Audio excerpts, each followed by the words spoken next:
Thank you for your hard work getting ready for the midterm. I'm sure coming back for a lecture is exactly what you wanted to do right now, but I do appreciate it, so thank you. We're going to talk today about chapter 10, which is how the molecules themselves talk to each other. They're called intermolecular forces. We'll talk about what that means here in a little bit. Quick advertisement, though, for Thursday morning. Thursday morning, we'll do problem set 4 over chapter 10. We'll do the seminar self-quiz and quiz 4 over chapter 10. But also on Thursday, the rough draft of your class presentation paper is due.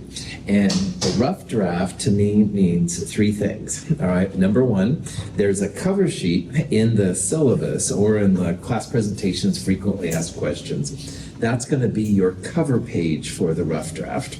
So have the cover page filled out. That'll be the front page. Then I'd like to see at least 2 typed pages. More is great. If you've been kind of slow to get started on it, at least 2 typed pages would be really cool. More is great, at least 2. And then also if you could include 1 peer-reviewed abstract and citation, that would be neat too. And in the class presentations, frequently asked questions, there's a link to a thing here at Mount Hood you can get into for free. You can search all kinds of peer-reviewed science articles. I'd like you to literally copy and paste the abstract and the citation so that I would know where to go see it in the future and stuff like that. And the good citations should have the authors, the journal, the year it was published, that kind of material.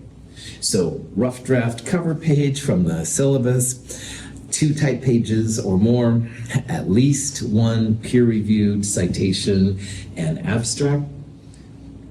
Any questions? So, intermolecular forces, chapter 10, let's go. If you've ever thought about water itself, all right, water is, of course, stuff you could drink, no, like a duh. Ice cubes, though, are also water, and if you heat your water up, it turns into steam.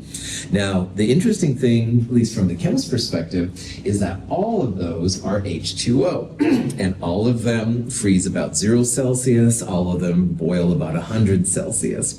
So the thing that makes ice different from liquid water, which is different from steam, is what's called the intermolecular forces.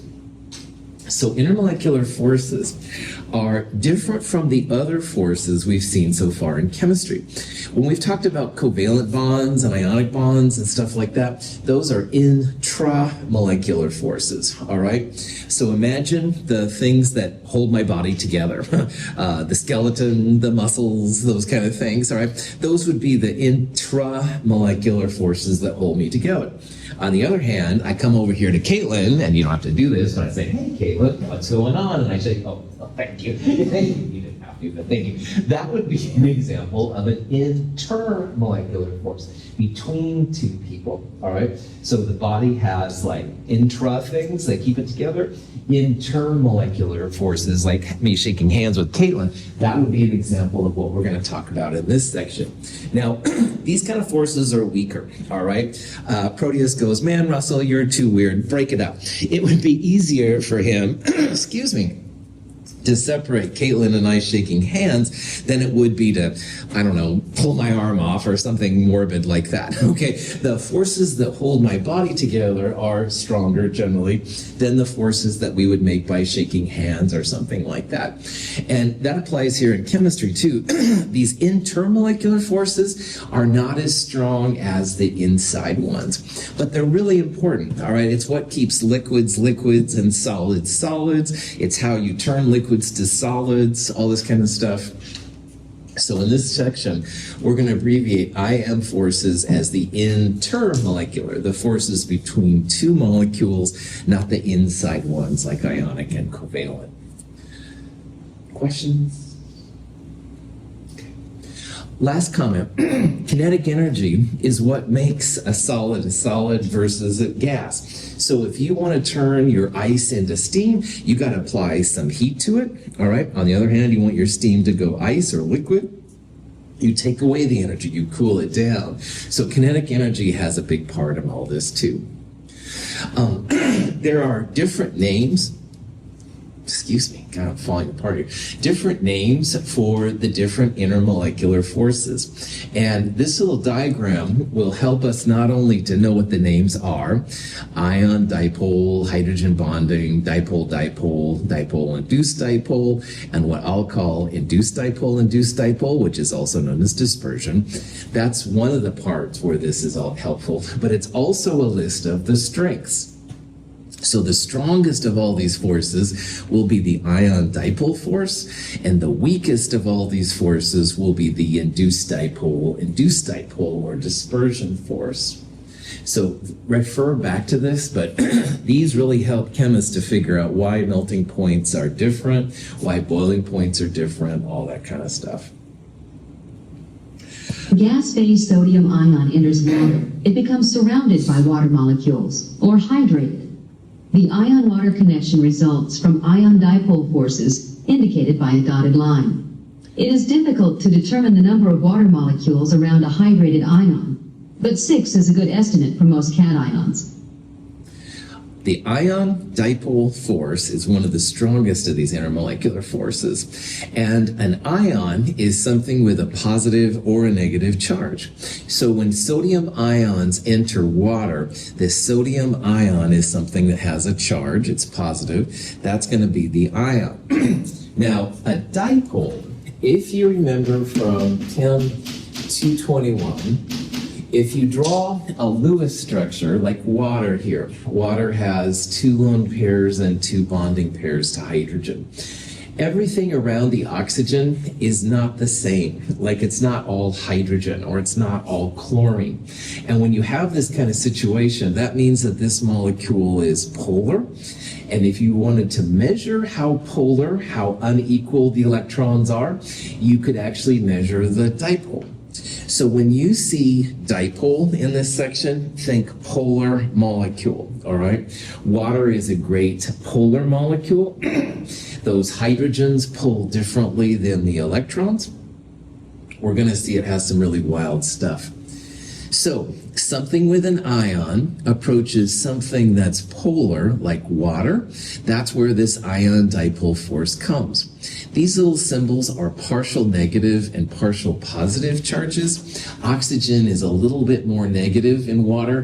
The hydrogen side is a little bit more positive in water. And because it has these unequal negative positive parts, that's why it's a dipole, it's polar. In my classes, I told people that polar things are kind of like if you have a piece of bread and you've got peanut butter on it, but the peanut butter is more on the right side. It's not evenly distributed. Like the left side doesn't have as much peanut butter. So the peanut butter would be the electrons. Water has more peanut butter, more electrons on the oxygen side of it than the hydrogens do. Questions on any of that?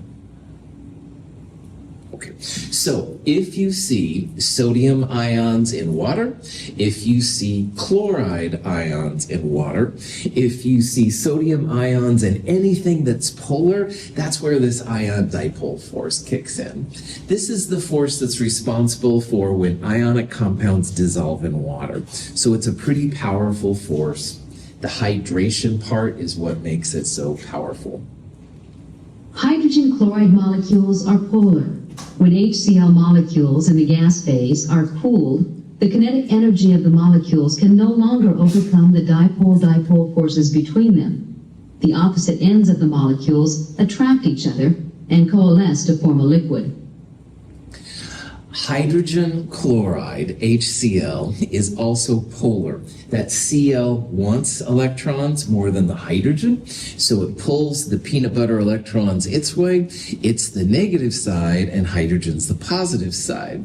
Well, if these polar molecules by themselves start to get colder and colder, they begin to make attractions to each other too. So here's 2 HCl molecules. The Cl minus is now attracted to the hydrogen ion in another HCl, and this is the intermolecular force that forms. So this is a dipole-dipole force. It's between 2 polar molecules. You must have things polar to make this possible. So if you had something that's non-polar, for example, like N2, that wouldn't work. The nitrogens pull equally, so they wouldn't have any polar moment.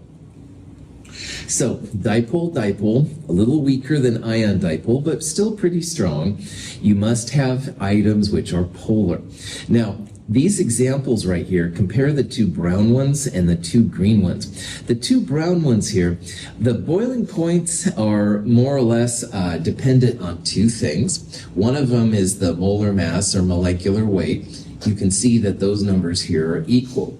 But notice how the boiling points are different. The CO is a little bit higher. And people feel because CO is polar. Oxygen pulls more than carbon. So the oxygen has a slight negative part. It's attracted to the positive carbon in another molecule. So it takes a little bit more energy to make CO boil relative to N2. Only 4 degrees, but that's enough where the dipole thing actually kicks in. Now, Br2 and ICl, Br2 is non-polar. The bromines are pulling opposite and equal, so there's no polarity here, but ICl certainly would. I pulls electrons much differently than Cl. So their molar masses are almost the same, but here you can see ICl takes a lot more energy to boil. That polar part, that dipole, makes it have a higher boiling point than the non-polar bromine. Any questions on that? Sweet. So if I asked you what the strongest intermolecular force would be in acetone, you could have all these kind of possibilities. Now, the ultimate way to do this problem, you could draw out a Lewis structure. And if you do that, there's a CH3. The acetone has a C double bond O. And the CH3 on the end would be like this. Quick reminder, carbon loves to have 4 bonds total.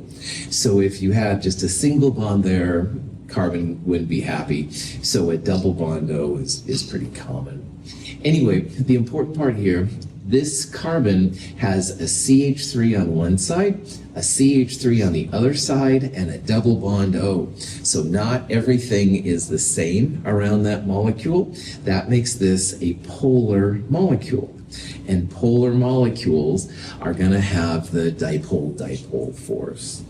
There's a better Lewis structure for acetone than I just drew right there. We're not going to draw a lot of Lewis structures, but it is kind of cool to think about if they're polar or non-polar. Most things are polar, if you have to guess polar. But anyway, questions? Now, polar, dipole is strong, but you get like supercharged dipole if you have an oxygen, fluorine, or nitrogen connected to hydrogen. And the reasons for this aren't totally known, but here's some possibilities of where this kicks in. Here are 2 water molecules together, and here's an oxygen. Remember, you're looking for oxygen, fluorine, and nitrogen. You want oxygen, fluorine, or nitrogen connected to hydrogen. So OH connects to another oxygen, and it's a much more powerful force than regular dipole. Here's a nitrogen with a hydrogen that's connected to hydrogen. This would also be a hydrogen, a special form of dipole. You can think of this as like dipole on steroids. There's like extra power.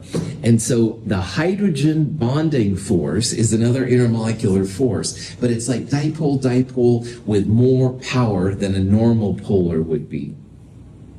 So if you see NH3 has a lone pair and 3 hydrogens. It's definitely polar, but ammonia here, NH3, has NH bonds. And if you have a hydrogen connected to OF or N, that's going to give it the hydrogen bonding force.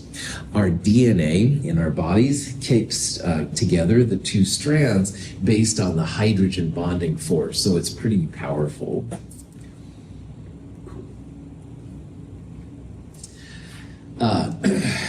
the question here is which of the following should exhibit hydrogen bonding?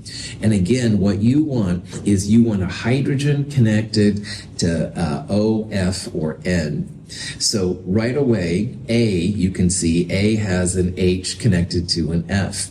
That would be a hydrogen bonding. O, F, or N connected to H, hydrogen bonding. This one doesn't have O, F, or N, so that's not going to happen.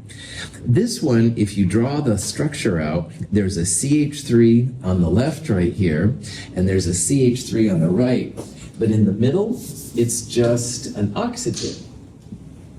So the oxygen must be connected to hydrogen to activate the hydrogen bonding force, and this oxygen is connected to carbons, so C is out. But D right here, this oxygen is connected to hydrogen, so it's going to have hydrogen bonding. So in this case, then both A and D would have O, F, or N connected to H, hydrogen bonding. Questions? Plot of the boiling points of the group 6A hydrogen compounds shows a trend. Based on this trend, we would expect the boiling point of water to be here. In reality, H2O's boiling point is much higher. This is a consequence of water's stronger hydrogen bonds. Boiling points and freezing points basically depend on two things. The molar mass is probably the most important part, but the other thing is the intermolecular force. So in this little video, you're seeing all of the group 6A chalcogens and their effect on boiling points. So here's H2TE, the bottom one, that would have the biggest molar mass. Here's selenium, sulfur. You can see how there's kind of like a curve. So H2O, which is in the same family as these other ones, water should have a boiling point, not freezing point, mind you, but boiling point, roughly minus 100. But instead, as we talked about, water has a boiling point closer to positive 100. So even though water's molar mass is much smaller than these right here, the boiling point is really, really high. And this is a result of the hydrogen bonds. This graph shows other ones too. Remember, it's O, F, and N connected to hydrogen. So this group right here shows water, all right? But here's like HI, HBr, HCl. They kind of go down like that, and HF is higher. Here's SBH3, ASH3, and PH3 in group 5A, but ammonia, NH3 is higher. However, when it comes to group 4A right next door, tin, germanium, silicon, and carbon, you can see how it basically just goes down. CH4 doesn't have this powerful hydrogen bonding thing. It doesn't have an OF or N connected to hydrogen. So its molar mass, boiling point, is just down there. That's the only thing that affects it. Hydrogen bonding is kind of like magic in chemistry, and I hate to use the M word because magic in science, you know, kind of weird, but it is really powerful. It results in some cool effects that you would expect otherwise. On average, the electron cloud of an O2 molecule is distributed symmetrically across the molecule. The molecule is not polar. A water molecule, which is polar, repels the electron cloud, causing it to be asymmetrically distributed and thereby induces a dipole in the O2. This shift allows O2 to be weakly attracted to the water molecule. Dipole, once again, means polar, so a polar molecule. Induced dipole is a fancy way to say nonpolar. So in this kind of force, the dipole-induced dipole force, or DID, which is fine, you have something polar and something nonpolar. And the fish appreciate this force more than anybody else because fish breathe oxygen. All right, they got the gills and all that jazz I don't know anything about. But anyway, oxygen is nonpolar. Water is polar. So normally nonpolar and polar things don't get along real well.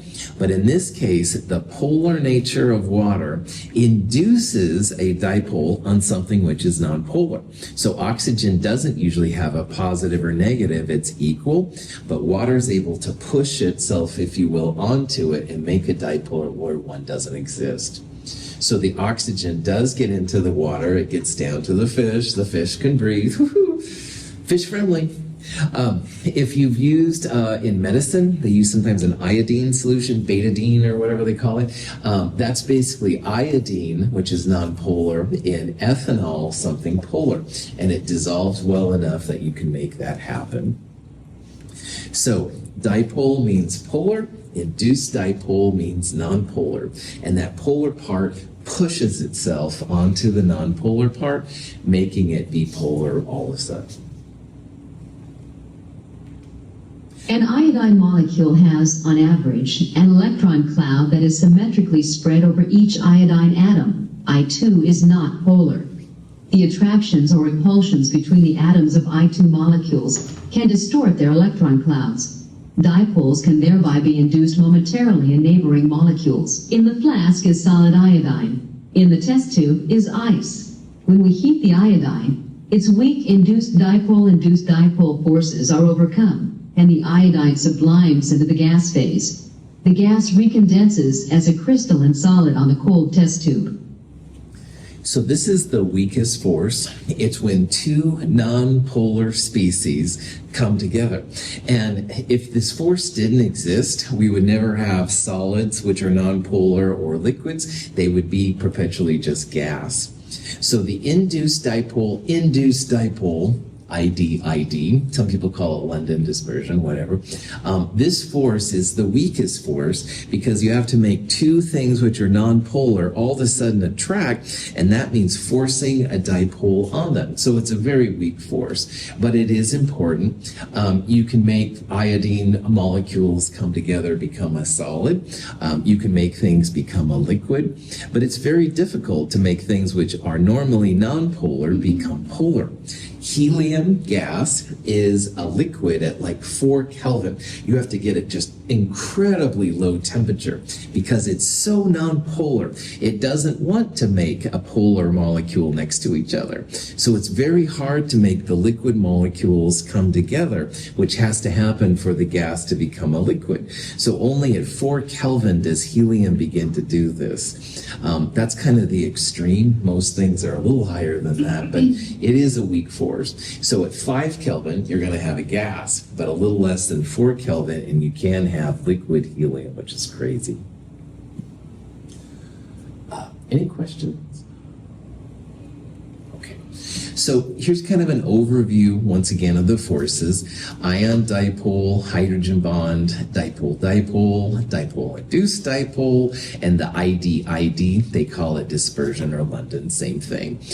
You don't need to worry about the energies, but this is usually seen as the strongest one. It's when you have something ionic, something with an ion, come together with something that's polar. Dipole means polar once again. Hydrogen bonds are special versions where you have an H connected to an N, O, or F. Water is a classic example, H2O, but you can also have ammonia, NH3, HF, lots of possibilities. Dipole, kind of right in the middle when you have two polar molecules coming together. They're already polar, so it's not too hard to make that happen. Dipole-induced dipole means polar with something nonpolar. So this is an example of HCl, polar, and ClCl, nonpolar. ClCl pulls equally, so it's nonpolar, while this is polar. So the polar part induces a dipole on the nonpolar part. And then finally this one down here, which is super weak, nonpolar and nonpolar things coming together. Cool. All right, so here's a question. KCl, potassium chloride, dissolves in water. What kind of intermolecular bonds are formed? So we want to think about what happens when KCl goes in water. And KCl in water dissolves, all right? You don't see the KCl molecules anymore. So what's happening there is that polar water and ionic KCl are breaking up. The water gets in between the K and the Cl. It has K plus that's hydrated and chloride that's hydrated. So K plus would be ionic. Water, hopefully you understand by now, has a dipole associated with it. Ion dipole, would be the name of the force. Ion dipole is responsible for every ionic compound that dissolves in water. So if you've been with me in lab, all of our solutions and stuff, most of them are ionic. Ion dipole.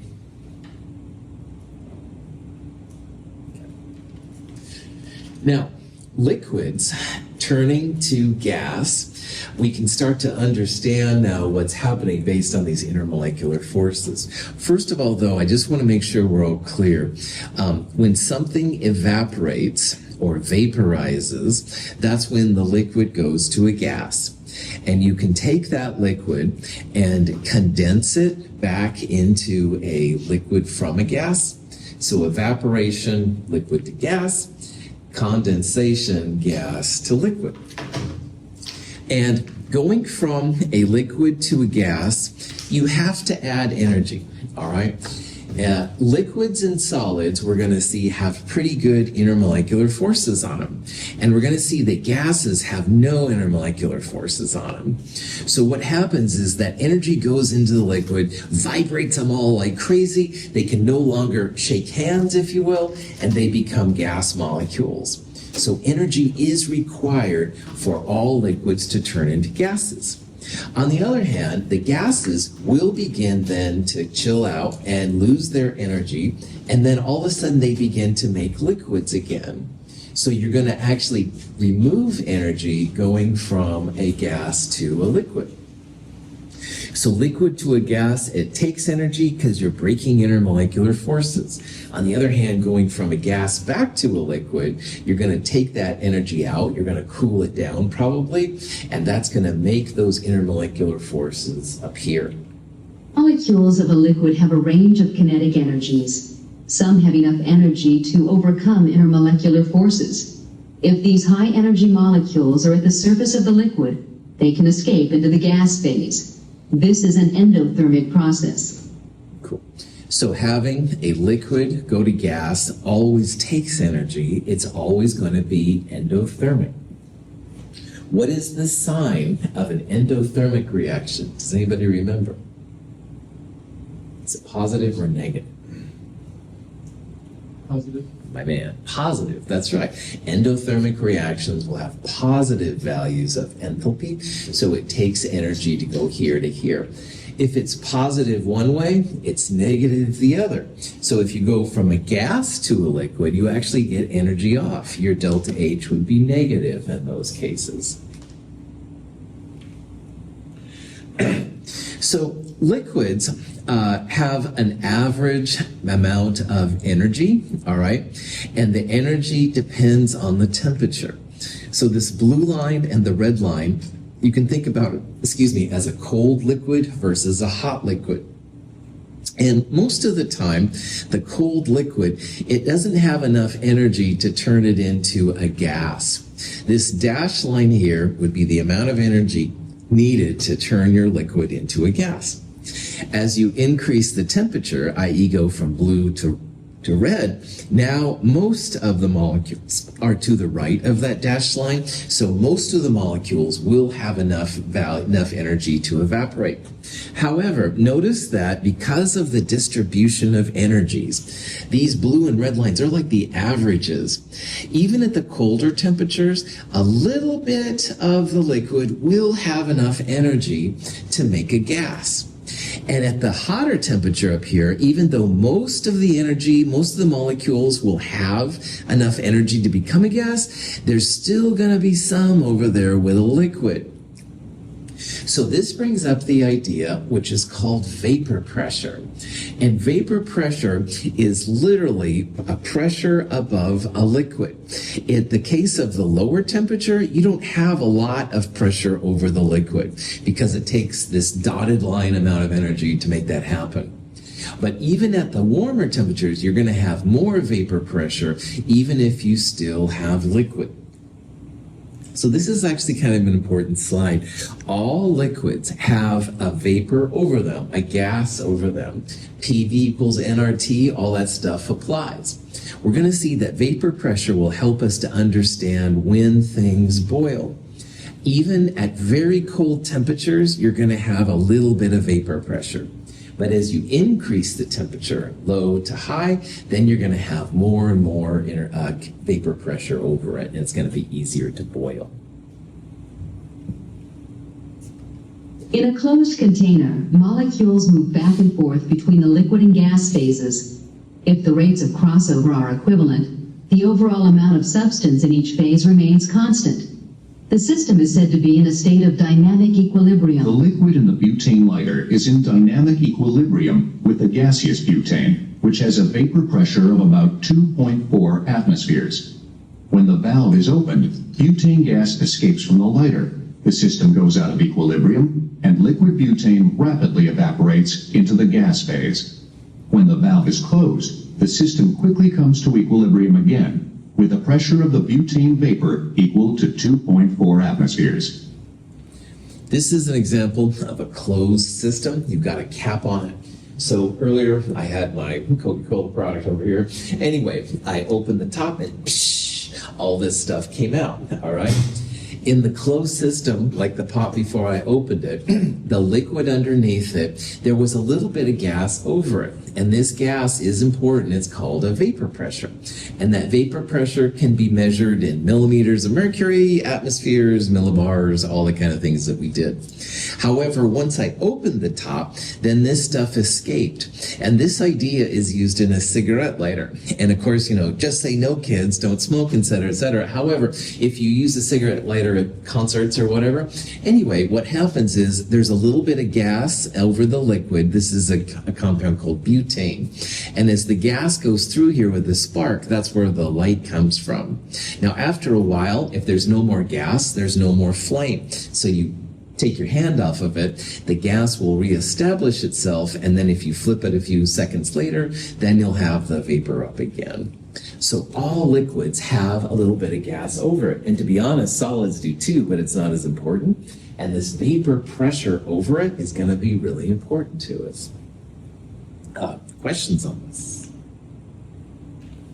As heat is added to a beaker of water, the vapor pressure of the water increases, thereby increasing the rate of evaporation. If enough heat is added, the vapor pressure of the water equals the atmospheric pressure. At this point, large bubbles of vapor begin to form in the liquid, and the liquid boils. So boiling of a liquid only happens when the vapor pressure, which is what these points represent, when the vapor pressure equals the external pressure. And back in the gas section, we talked about how roughly around us all the time, there's like 1 atmosphere of pressure, 760 millimeters of mercury. So that vapor pressure can rise, and then full boiling happens when the vapor pressure and the external pressure are the same. So for water, if you have 100 degrees Celsius, all right, that's when the vapor pressure, this little dot, equals the external pressure, 1 atmosphere, and that's where the boiling begins to occur. You'll see some boiling stuff beforehand, but full-on boiling only happens when the atmospheric pressure and the vapor pressure are the same. In the flask is water heated to about 55 degrees Celsius, well below water's normal boiling point. We use a device to evacuate the air from the flask. The water boils, though its temperature remains at around 55 degrees. You can make water boil at a temperature less than 100 degrees. Now, normally in our day-to-day world, the atmosphere around us is about 1 atmosphere. Here's a flask where they had a vacuum run on it. So it lowered this dotted line, like down here to maybe 400 millimeters of mercury or something.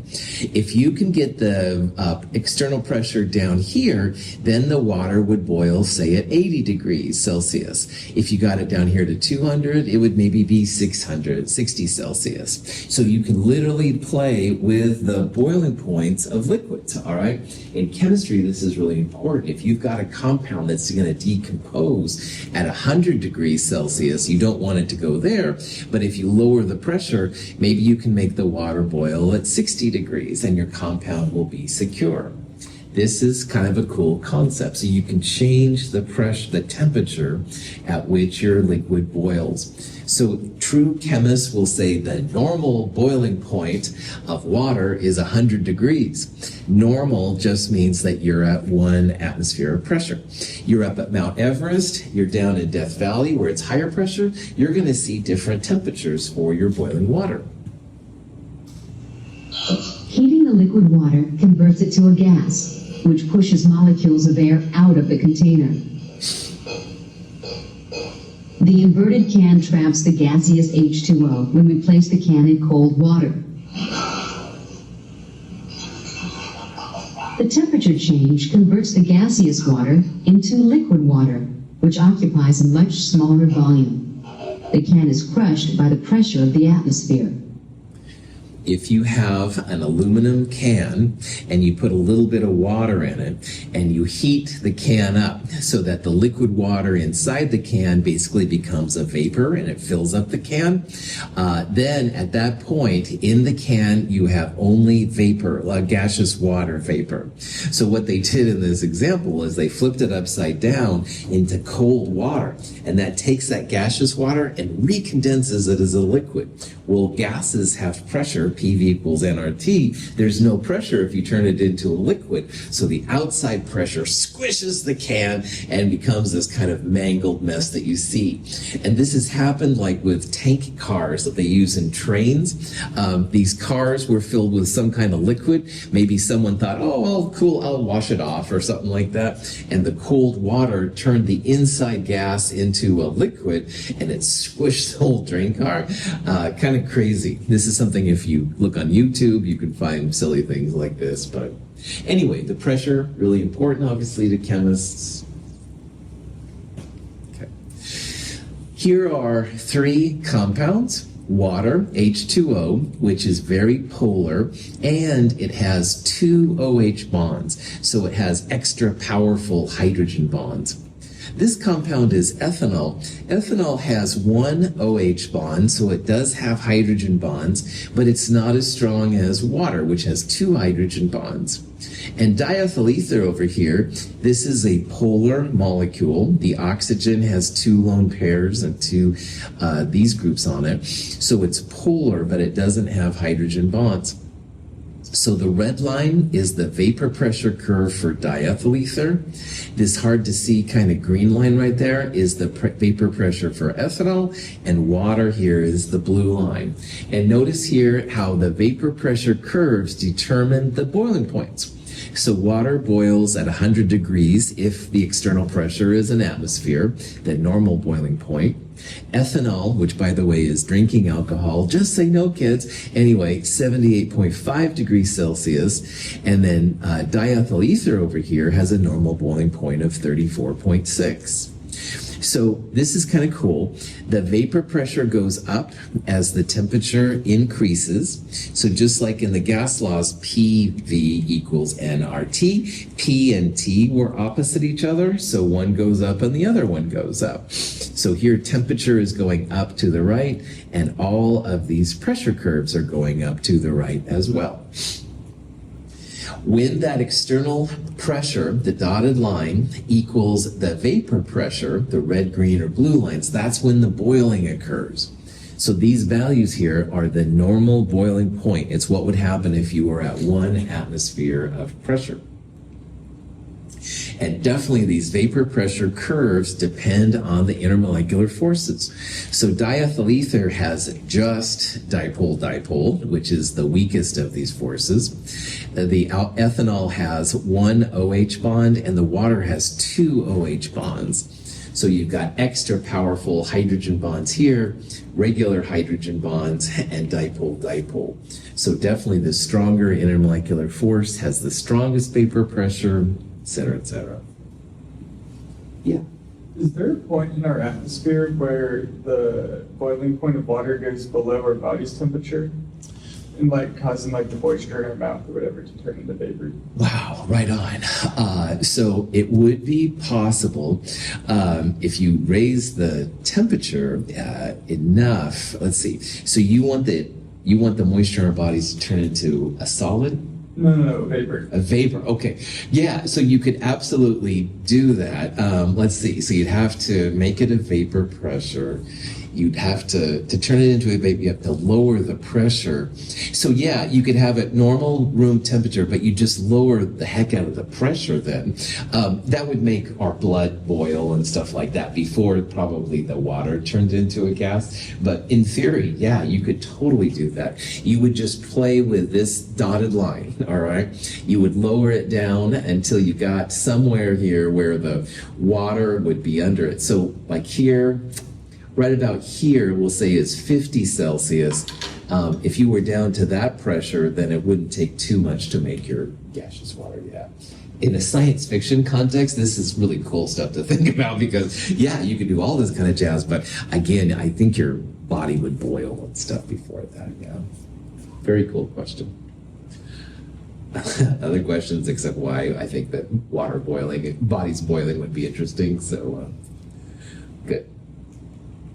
So anyway, the boiling points for these substances, this is a prediction that you can make. What you would do here is you'd look at the type of intermolecular forces, and we want them in decreasing boiling points.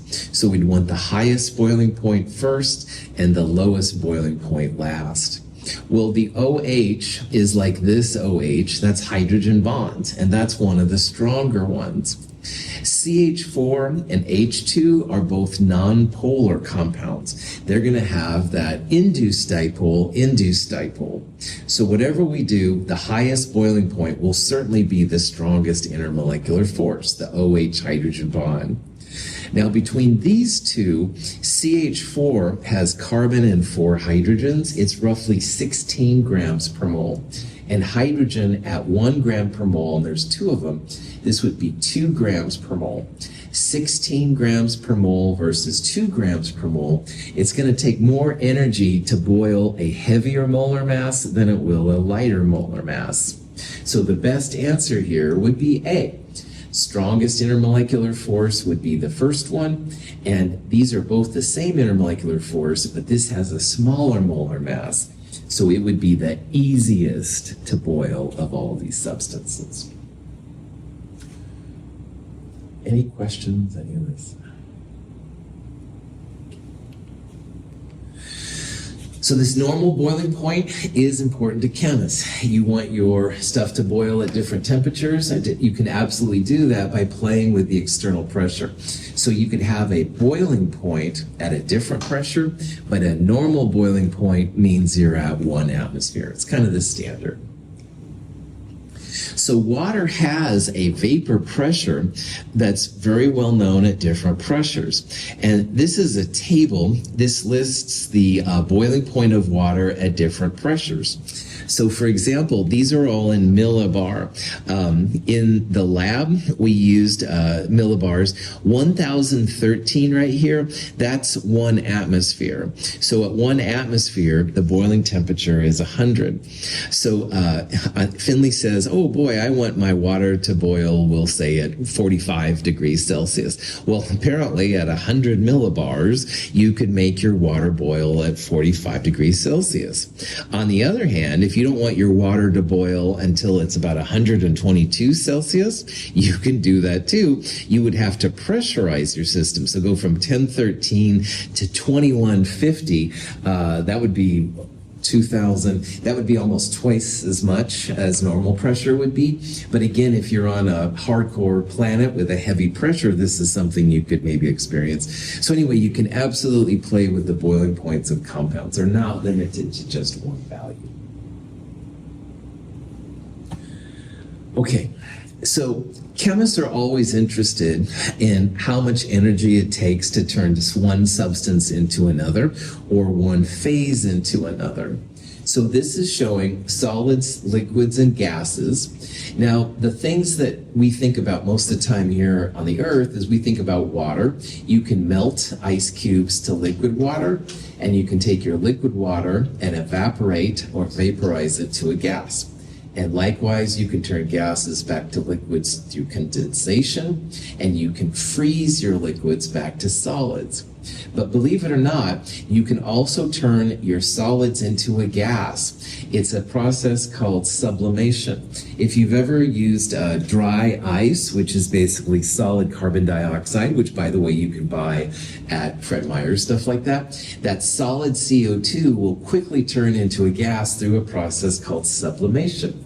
And you can take that gas and re-put it into a solid using a process called deposition. These are the kind of terms and stuff that people use. But it's also interesting to note that endothermic means going left to right, and exothermic means going right to left. So if you go solid to liquid, liquid to gas, or even solid to gas, all of those are going to take energy, endothermic, positive values. On the other hand, gas to liquid, liquid to solid, gas to solid, those are all going to be exothermic. So the energies are very relevant with these kind of things. These phase transitions are something we'll talk about. Now, if you want to calculate the energy in joules of these transitions, there's two things we need to do. We talked in the last chapter how Q equals mc delta T. M is the amount in grams, heat capacity C, and the delta T, final temperature minus the initial temperature. But you can also have, when you have a phase change, you can take that amount and multiply it by some kind of delta H term. And that's the way to figure out how much energy it takes to turn your liquid into a gas, or to take your gas and turn it back to a solid. So these delta H's of phase changes are kind of interesting. So here in this poor little bunny, you can see that the bunny is turning from a solid quickly to a liquid. This would have to be one of these kind of things right here probably. We'd have to know the amount of chocolate we had and the phase change, the delta H for that reaction to make it possible. So we'll look at an example of how this all works. Sometimes people will use these diagrams to show the different processes. Notice that some of them are up, those are the endothermic ones, and the ones that are down, those would be the exothermic ones. So let's do an example here. Let's say that we have 500 grams of ice, solid water, at 0 Celsius. And we want to know the amount of energy needed to take it and turn that amount of ice into steam at 100 degrees Celsius. All right? So on this graph right here, we would be starting right about here, and actually right there, I'm sorry. So we want to turn the ice into liquid water. We want to take the liquid water and heat it up to the boiling point of water. And then we're going to take the liquid water and turn it into a gas. So I consider this to be a 3-step process. We need to take the solid ice and turn it into a liquid. That's the melting. We're then going to take our liquid water at 0 Celsius and turn it into a liquid at 100 degrees Celsius. We're going to heat it. And then finally, we're going to take that liquid water and turn it into a gas. That's the evaporation process. So on the next major slide, I'll show like 3 steps. First one, solid to liquid. Second one, heating the water from 0 to 100 Celsius, but it's all liquid. And then finally, we'll show the energy required to go from a liquid to a gas. When you melt something, the temperature is constant. You're not changing the temperature, which is the y-axis, but you are going to add some energy. You've got to break the intermolecular forces, turn it from a gas to, or from a solid to a liquid. And then the next part is mc delta T, and there will be a temperature change there. We're changing the liquid water at 0 Celsius to a liquid water at 100 degrees Celsius. And then finally, this last part, when we evaporate, again, no change in temperature, 100 degrees all the way, but we're going to break now the liquid bonds and turn them into gaseous bonds. We're going to break those intermolecular forces. Now, we're going to need some constants for all this stuff. Delta H of fusion is just a number you don't have to know. What it says is that for every 333 joules, you can take 1 gram of solid ice and turn it into 1 gram of liquid ice. we'll use that 4.184 number we talked about in chapter 9.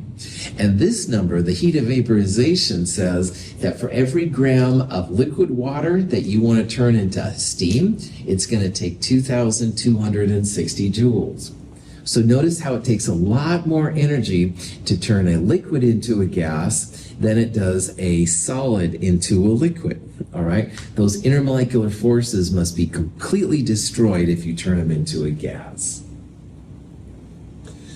So looking at the steps, we're going to first melt the ice. That's a delta H times the amount. So 500 grams is all the amount we have of mass. We'll multiply it by 333.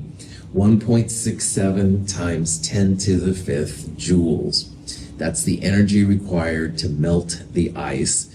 And now we have liquid water at 0 degrees Celsius. So the second part, MC delta T, we're going to take that liquid, go from 0 to 100 like we did in chapter 9. 500 grams, 4.184 is the heat capacity of liquid water. 100 minus 0, delta T can be Kelvin or Celsius.